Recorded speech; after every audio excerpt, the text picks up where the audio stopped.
Masih bersama Eko The Explore. Kali ini kita akan membahas atau mendengarkan cerita dari teman kita yang bukan siapa-siapa, bukan pejabat negara, bukan pejabat politik, bukan pejabat pabrik, tapi ini orang biasa.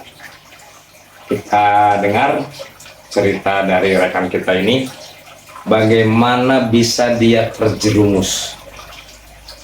Setelah itu, apa yang menyebabkan dia punya motivasi kembali lagi? Karena sudah menyadari hal-hal yang dia buat sebelumnya. Kita dengar. Lupa Pak, kalau lupa ya. Oh lupa, oh ditato, oh tinggal di ditato. 2010-an ada. Oh 2010. Awalnya dari musik dulu, pergaulan kan. Main musik, Musiknya musik ya hati tuh dengan musik-musik yang kayak underground gitu. Oh, Sebenarnya bukan musiknya tapi pergaulannya tuh yang berbahaya. Dengan situ kenal aja sama minuman dulu awalnya. Habis minum ya naik terus kenal. kenapa minum? Kenapa? Supaya pede gitu pas pada saat main musiknya? Karena pergaulan aja, karena Karena bukan awalnya bukan karena pengen pede, bukan ya? enggak, Karena pergaulan aja. anak-anak pada minum ikutan. Jadi aja ngebentuk kebiasaan kayaknya awalnya itu. Belum ketagihan tuh karena biasa aja kalau nongkrong minum gitu. Bukan karena untuk apa-apa enggak awalnya. Tapi lama-lama kesini mungkin naik dosis Pak ya. Jadi kalau nggak minum tuh jadinya pede main. Oh, jadi kalau nggak minum tuh nggak pede main musik atau nggak pede bergaul? Ke semuanya. Ke semuanya akhirnya. Padahal awalnya nggak gitu awalnya. Karena mungkin efeknya gitu. Jadi kalau setelah minum, kalau hilang jatuh, ya isinya hilang jatuh. Nah itu jadi muncullah ketidakpuasan. Nah di situ aja jadi. Itu duitnya dari mana? Awalnya mah ya dari orang tua dulu awalnya. Oh dari orang tua. Uniko. Sebelum kerja tuh, makanya jadi Sebelum kerja. masih aman tuh. Pak, pemasukannya uangnya terbatas ya gitu. Oh iya. Masih yang ya bukan Kecil-kecil lah gitu ya. Mau disebut kecil-kecil temanya. belum mengerikan lah. Ya belum mengerikan. Nah setelah itu bisa cari duit sendiri lah awal. Nah itu terjadinya jadi candu narkoba karena ada duit. Oh kan ada duit. Jadi akhirnya dari minum naik ke narkoba. Oh. Awalnya obat dulu, obat-obatan yang murahan lah, obat depresan apa. Kalau kita ke psikiater dikasihnya obat kayak gitu, nah obat murah sebetulnya. Oh. Awalnya situ naik lagi ke ganja, naik lagi ke sintel, naik lagi ke sabu. Oh itu gitu. Itu berapa tahun? Jaraknya teh? Biar Dari mulai nyoba terus kecanduan itu berapa tahun? sambil setelah tahun ketiga. Oh 3 tahun ya? 3 tahun baru kecanduan. Nah, awal-awalnya mah ya kalau nggak teman yang bawa paling beli, tapi nggak nyampe nyari. Cuman apa ya? Cuma nyoba-nyoba gitu. Ya gitu dulu candu. Belum candu. Iya. Nah itu sampai berapa tahun ke sini terakhir? Ya pas punya tahun ketiga baru tuh candunya gila-gilaan. Tiap hari tuh nyari. Itu setelah kerja tapi. Ya setelah kerja. Jawabnya tuh karena ya sebenarnya sih candu tuh karena ada duit sebenarnya. Kalau nggak ada nggak mau pakai apa kan? Tapi enggak ya. Misalnya pas nggak punya uang terus ngambil barang dari orang tua dijual, enggak ya? Enggak nyampe gitu ya. Cuma dia jadi ngaku bisnis jadi kurang jujur ya. Apa ya, dia jadi ngalahin segala cara karena buat ngejar itu. Terus apa yang membuat Arif saya mau berhenti ya? Awalnya sih badan dulu. Badan udah nggak kuat. Oh badan nggak kuat. Awalnya badan ya jadi sering sakit-sakitan, jadi lemot terus gitu. Awalnya itu dulu sih awalnya. Tapi lemot kerasa gitu ya? Kerasa. Nah kita jadi lemot gitu. terus jadi parnoan, jadi curigaan orang kayak jadi apa ya, negatif lah pokoknya, negatif thinking. Negatif ya. Nah, yang bikin berhenti bangetnya mah ya nggak tahu ya, susah dijelasin ya, pokoknya jadi tiba-tiba jadi nggak Tuhan aja, nggak tahu gimana ceritanya gitu. Oh gitu. Itu masih masih berusaha berhenti gitu ya, berusaha. Jadi nyari-nyari gimana sih kehidupan teh. Oh, jadi nyari-nyari itu. Itu kenapa sih gini, hidupnya kayak gini gitu. Nyari-nyari kenapa sih. Oh itu tiba-tiba nggak lihat orang itu, orang kayak gini. Enggak, tiba-tiba aja. Tiba-tiba kepikiran itu. Nah, karena mungkin saking udah hitam, saking hitamnya jadi udah nggak ada lagi apa ya, titik puasnya di mana gitu. Oh. Kayaknya udah klimaks sebenarnya. Oh, udah klimaks Udah segala cobain gitu. Nah itu bahaya narkoba tuh, kalau udah narkoba semuanya jadi dicoba. pokoknya segala macam maksiat tuh jadi kena aja. Oh, segala macam maksiat tuh dicobain aja gitu. Masih kalau udah kena narkoba pasti dijamin lagi gitu. masih. Oh itu tiba-tiba karena sering sakit terus jadi lemot pikiran, tiba-tiba aja kenapa sih kayak gini gitu? Kenapa sih itu gini? Apa sih gunanya teh? Gini teh itu udah jadi mikir itu. Oh, Jadi mikir kehidupan ya, jadi sok apa ya? Jadi sok apa ya? sosok bijak gitu. Gitu.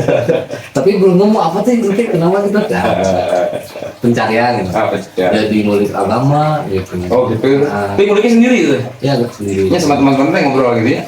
Enggak, sendiri ada. Yang lain mah Oh, ada. Oh mulai sendiri gitu Ada sih, ada. Baca buku gitu. Ya itu sih situ. Ya aku nulis sendiri, dia nulis sendiri. Kadang-kadang ngobrol gitu, ngobrolnya tapi sambil pada mabok, ngobrol dari ketuanan gitu, pada mabok, Pada mabok. ngobrol spiritual kayak gitu. Tapi yang masih pakai gitu. Iya. Tapi udah nih kita kenapa sih gini? Nah, cuman nggak bisa ngejelasinnya gitu. Oh jadi motivasi mau berhentinya mah mungkin gara-gara badannya, dia ngerasa badan gitu ya? Ngerasa badan, ngerasa oh gitu ya, nggak ada motivasi lihat gara-gara si Eta jadi orang yang gitu, enggak itu enggak. Kesatu badan, kedua kalau saya nggak tahu ya kalau saya karena ya alhamdulillah karena tertimpa corona tuh bisnis kan berantakan tuh, jadi nggak punya duit untuk beli. Nah di situ aja jadi mikir keras. Oh itu mikir keras gitu ya. Kan kalau orang kan ada yang kecanduan gini, kecanduan bagaimana caranya dia dapat uang. Kan kadang-kadang kan ada yang jual apa di rumahnya, ini apa gitu. Saya pun itu hampir gitu. Oh hampir gitu. Kan karena bisnis kan hancur tuh corona, nggak ada pemasukan. Ya sempat ngejual alat-alat buat bisnis, dijualin HP. Oh sempat habis semua. Ya alat-alat bisnis kan dijualin ya. Sampai sempat ya ke konsumen juga dibunuh jujur. Ya pokoknya jadi merusak bisnis aja. Hampir-hampiran itu kalau nggak cepet-cepet obat tuh ya kayaknya bakal jadi kriminal kayaknya. Bahaya sih itu sih. Gak lama-lama kan pasti kita jadi sembarangan ya, karena kan pengen memenuhi hasrat ketagihannya itu ya kan, uang nggak ada jadi kriminal. Ya syukur sekarang udah menyadari gitu ya. Nah terus beratnya pada saat mau lepas sih gimana? Berat pisan emang? Iya berat. Itu mah harus dari diri ya, keluar gitu bahwa saya harus nggak pakai ini. Iya. Nggak bisa dari orang lain sih. Nggak bisa. Psikiater pun mau ustaz sekali apapun si dunia ngomong pun tetap kalau dari dirinya belum mau banyak tetap balik di gitu ya. Ya tapi menunjang sih, kayak misalnya ngobrol sama bapak kan soal ketuanya ya itu sedikitnya bukan sedikit banyak lah. Cuma tetap kan kalau niatnya nggak ada. Iya. Harus tahu dari dalam diri kita niatnya harus kuat. Kalau nggak kuat mah tetap aja, tetap bisa lewat lagi. Begitu. Jadi ya. Tapi sekarang berhenti kali. alhamdulillah tuh. Oh, jadi berhentinya mah diusahakan oleh diri sendiri untuk berhenti dengan sekuat tenaga kita, ditambah dengan ngobrol-ngobrol sama teman-teman anu aering gitu. Ya, Teman-teman ngobrol, terus sedikit juga dimasukin hal-hal keagamaan. nah, Jadi aja kita bisa menahan diri kita untuk berbuat itu. ya, Intinya. Syukur. Jadi sekarang sudah berhenti nih, udah nggak nih? udah total. Total ya, berarti bisnis jalan lagi nih? Jalan lagi alhamdulillah, jadi lancar lagi. Dia jalan lagi. Ya ditertata lagi gitu ya. Oke. Ya sebenarnya sih apa ya, yang saya alami itu dan saya lihat di anak-anak yang bikin brand itu emang harus ada dulu apa ya, Ada triggernya gitu. harus perfect dulu lah kalau perfect mah. Oh, Kalau nggak gitu mah nggak akan pasti setengah-setengah brandnya. Oh, itu Harus benar-benar apa ya, ya kalau ngoverdosis ya habis duit. kalau nggak perlu itu terus habis duit. Ya sudah bisnis nggak ada, udah nggak ada, Iya, iya, udah nggak iya. ada lagi Iya. duit lah. Gitu. Mudah-mudahan kalau terus nggak mati gitu. Nah, itu kan, ya kan, Iya. yang banyak mati itu kan duit nggak habis, terus nah dosis Terus orang tinggi ya overdosis ya. kalau nggak ada celah untuk pihak, misalnya di pemerintahan atau di kantor, kan itu kan jadi jatuhnya korupsi, nah itu Iya. yang terjadi banyak. Itu karena jadi kan kalau narkoba itu memacu ego, pak, memacu nafsu, nah itu yang berbahaya kan, jadi nafsu. Itu yang kerasa sama itu ya. Nafsu ke cewek, nafsu ke kan semua lah, ke segala aspek kehidupan tuh Jadi ngaco aja ya. jadi nggak berpikir Nggak panas nggak terkontrol gitu ya. Iya, paling bahaya itu kalau udah tidak terkontrol, karena dia akan bisa menghalalkan segala cara. nah itu kan. Ya, Nah ini sekarang udah berhenti berapa lama? berarti harusnya sih kalau sebetulnya udah lama, itu udah 3 tahun ya. Sudah 3 tahun ya. Cuman dalam 3 tahun itu ada, kalau disebutnya kalau anak-anak narkoba itu sebenarnya relapse tuh kembali lagi tapi nggak lama gitu.